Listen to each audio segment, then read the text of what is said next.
All right. Hello. Hi. How are you? Okay. Can you hear me? No problem. Everything's good. Okay. Awesome. Awesome. All right. So, my name is Karishma Bagani. I am a freshman at NYU studying drama with a double major in history. So, at Tisch School of the Arts and CAS. And I'm so excited to meet all of you today. Sorry for all the delay. But yeah, looking forward to speaking to all of you about my project and answering any questions you might have. And let's see how we can work together. Definitely. So, Karishma, very excited to be able to communicate with you. We have a class of students here from British Columbia. We're from Port Coquitlam, British Columbia in Canada. And wonderful. students that in preparation for Earth Day, they're really interested in getting involved in something, seeing how they can help out. So when I mentioned about your water purifier and project, they were excited to say, okay, what can we do to help out? So I'm excited to hear about the project a bit, and then talk about how we can partner with you. That sounds great. Yeah. So I'm so first of all, thank you so much for reaching out, and also I'm very excited that all of you are very passionate about similar issues. In light of Earth Day, it's great that we're having this conversation, and I'm just going to talk to you briefly about the process that I took, or the process that I went through for my project, and then answer your questions, and then we can talk about how you can get involved. Yeah. Excellent. Okay, great. So my project is entitled Matone de Chiwit, which means drops of life in three different languages from three continents. Well, the languages originate from countries that are in the three different continents that suffer most from water scarcity. So Matone means drops in Kiswahili. Der means offspring. So Kiswahili is the Kenyan language, which is Africa. Der means drops in Spanish, which is representative of Latin America. And Chiwit means life in Pi, which is representative of the continent of Asia. So those are the three continents that we suffer most from water scarcity in the world. But that is not to say that other continents don't suffer from this problem.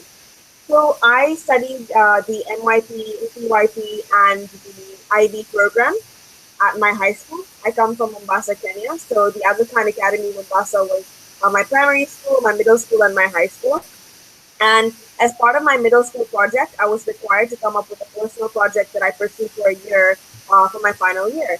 So I looked at the fluctuating weather problems in the country at the time and saw that this was the cause for a lot of waterborne diseases because there was a lot of flooding and there were lots of issues with access to clean drinking water. And that's when I realized and I was inspired to create this project, which is uh, the water purifier, which is Matone de Chiwit. So I went through a lot of challenges because I came up with a lot of theoretical designs, but those all of those didn't work in practicality. So in theory, I actually created a unit made out of galvanized steel, made out of stainless steel, but then none of those worked because the water turbidity in Kenya or in Mombasa for a particular village was too saline, and so the metal started corroding, which is much more of a challenge to deal with when it comes to drinking water. So along the process, I realized the importance of the difference between theory and practicality, and I did a lot of redesigning, and that's when I came up with the final product. The product is made up of simple elements like sand, gravel, charcoal, cotton cloth. So it really is basically and sometimes middle school science that I used for this product. Initially, I had started off using chlorine, and chlorine was considered a pathogen, so this is what the disease spreading microorganisms. But I realized once, and then I finished this project in the International Science Fair, where although it won, there were a couple of comments that the judges made, which one of which was that chlorine is not the best solution to clean water, especially when you don't want to drink water that tastes like the water in your swimming pool, right? So I decided to look into a more effective solution, and I found that Moringa oleifera, which is seed kernels, dried seed kernels of drumsticks, which are a vegetable, um, have antioxidants and properties that will clean water off the microorganisms. So currently we use that as part of the unit, and it's a very cost-effective unit. So it costs less than $20 to make and maintain for over 2 years, provided it's maintained properly. So, as part of the project, in terms of outreach, I received sponsorship from Davis and Shirke, which is a water company back home, and they allowed me. Well, they provided me sponsorship to go out into the community and have a pilot test to see if the product actually works in a real life context. And some of the qualitative results that we received with the community that I was working with were that the water was tamusana, which means in Kiswahili, which means very sweet. So at this point, we are at the after coming to NYU, I've been part of the Changemaker Challenge and the Reynolds Entrepreneurship Program, which really has allowed me to explore my options to get different funding, different competition grants, and also funding to kind of expand the project and be able to make an impact on a global level. Okay. So that's a very, very rundown process of how I've gotten where I am from grade 9 essentially to first year of university and where I intend to go in the future. Okay, well, thank you, Karishma. I'm hoping that the students, we have a little bit of feedback, so I'm hoping the students got most of the gist of the water purifier that she put together. Or I can put on my earphones, maybe that might help. Hold on. Is that better? That is better. Okay, great. Yeah, I think it's because the mic is feedbacking. Sorry about that. Yeah, no problem. So 4 different levels, and then you had another vegetable that we don't know, at least I don't know of, called drumsticks that you, that's the purification process, the final purification process. So what we're talking about is something that's very natural here. Yeah. Yes. It's going through the gravel or the other parts of your water purifier, a very natural process, and it doesn't sound like it's very expensive to make. It's not at all. And actually, we have created a prototype made of plastic containers that essentially students would use to take their lunch to school, which means that the product doesn't necessarily have to be made like the prototype. So if, for example, there was some sort of recycling venture and there were 4 containers that looked alike that can house the purification elements and have water pass through them, that works as part of what the unit essentially needs to do. Fantastic. Yeah, it can be adapted very easily, this project. Okay, well, you know what, Karishma, I would love to just have my students have a few questions about that, and just to get the dialogue going, if that's all right. Sure, I would love to answer any questions. Yeah, go ahead. Hey, come on up. If you can get a little closer, that'd be great. If you could please just introduce yourself and then ask the question, so I get to know you as well. So I'm Aiden. Hi, Aiden. How do you feel after you accomplished the goal of clean drinking water? How do I feel? I feel like I'm on top of the world. No, that's a very good question, actually. There was, as I said earlier, a really long process that I had to go through to be able to reach, well, the final product. And that doesn't go to say that that's exactly how the product should be for the next couple of years. So I did feel a great sense of success when the product was tested and the water was tested successful and potable. There was a huge, I was very, very happy, but at the same, and very, I felt very successful. I felt like accomplished, especially after a lot of failures.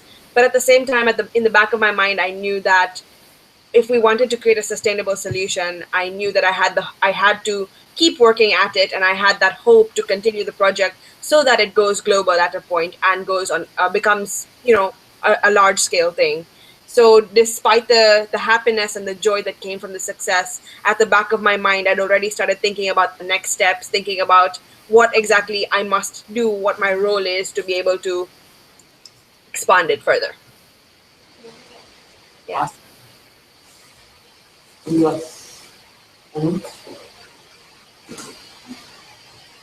I'm Emily. Hi, Emily. The question we came up with is, what problems did you run into while making it, and what did you struggle with?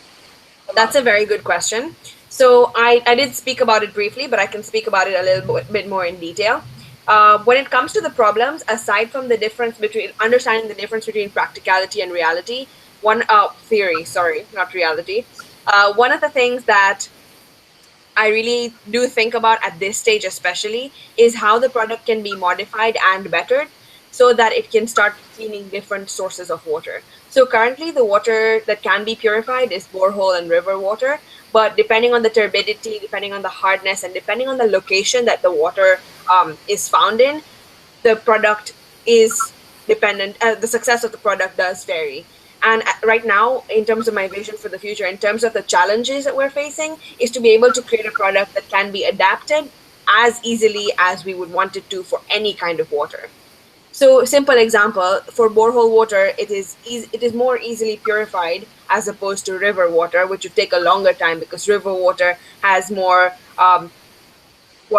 turbid elements in it, for example. So I think that's one of the largest challenges, but slow and steady, we'll be able to think about solutions through research development and a little bit more, insight into different areas that we're targeting. Thank you. No problem. Thank you. That was a great question. Hi, I'm Haley. Hi. Question was, is there a possibility of having a filter to filter ocean water?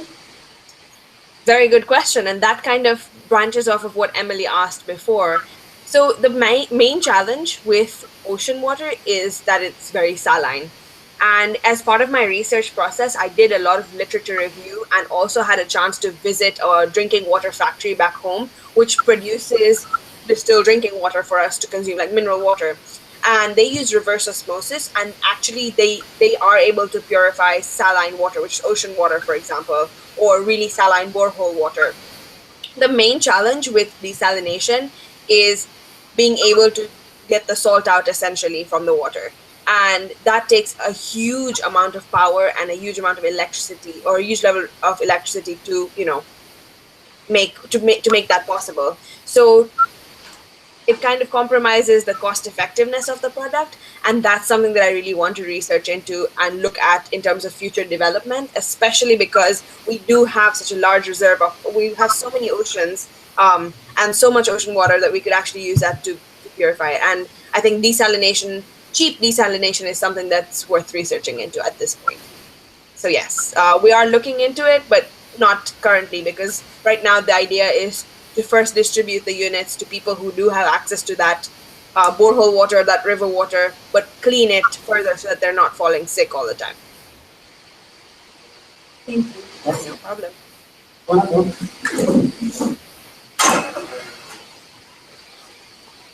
Hi, my name is Mo, and Hi.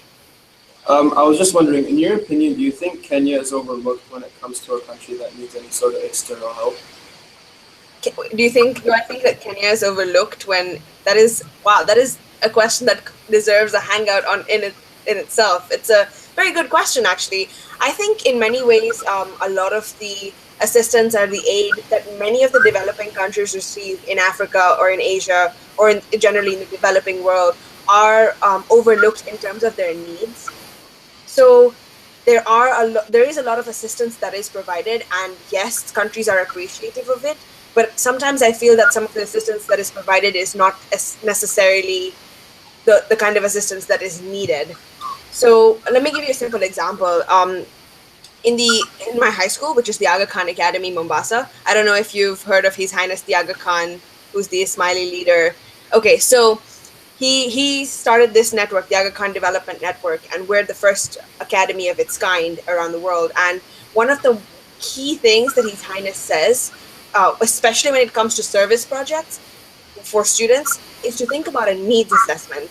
And the first time I heard about that, I was in middle school, and it changed my life, and it changed my outlook on the way I look at service projects in the world today and the way that I look at helping my community.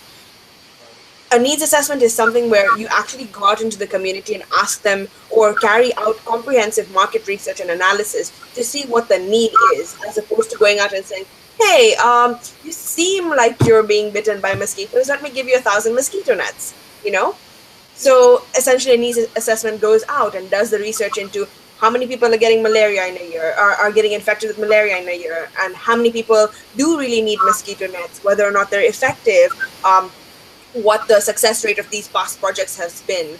So I think on a mass scale, that's very hard to carry out for looking at developing a whole country, because the country's needs differ in different regions. But I feel that way, with developing countries, that kind of needs assessment really does need to be carried out. so that the countries that want to help these developing countries are not providing them with resources that may not be used in the most adequate way. It's really about effective leadership and having that sort of understanding of how the world works, I think. Thank you. That might just also be that I'm also still a university student, so I might just be too naive in thinking about international policy, but that's what I think. And I believe that that's the way forward. Thank you. Thank you. These are really good questions, you guys. Love them. They're so great.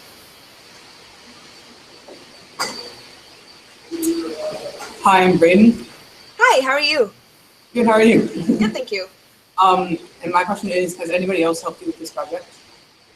So, yes, I started off as having it as a personal project, but I did have the continuous support of my supervisors back home and the MYP project coordinator, the MYP vice principal of the middle years program, and then also, of course, my family and my friends. I can't emphasize enough how much that community, my parents especially, went out of their way to assist me with anything that I may have needed. Funny story, when we were talking, well, not really funny, but it really talks about the process. When I was talking to my parents about my personal project, the first thing they said to me was, well, they started carrying out this really critique of it because they wanted me to think about, and I wanted to think about something that would actually work and was actually practical. And the first thing they said to me was, Karishma, are you sure you'd be able to do this? Is this really practical? Is it possible?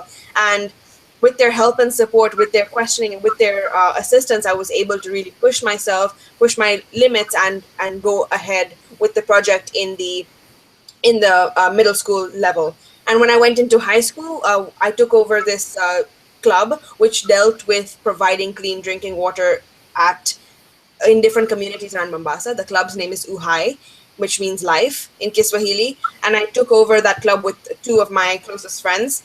And we've been working on establishing a host community back home in the academy, which will then help carry out groundwork projects. Because I'm in New York, my team currently is in New York, so they'd be at the grassroots and carrying out the ground root work.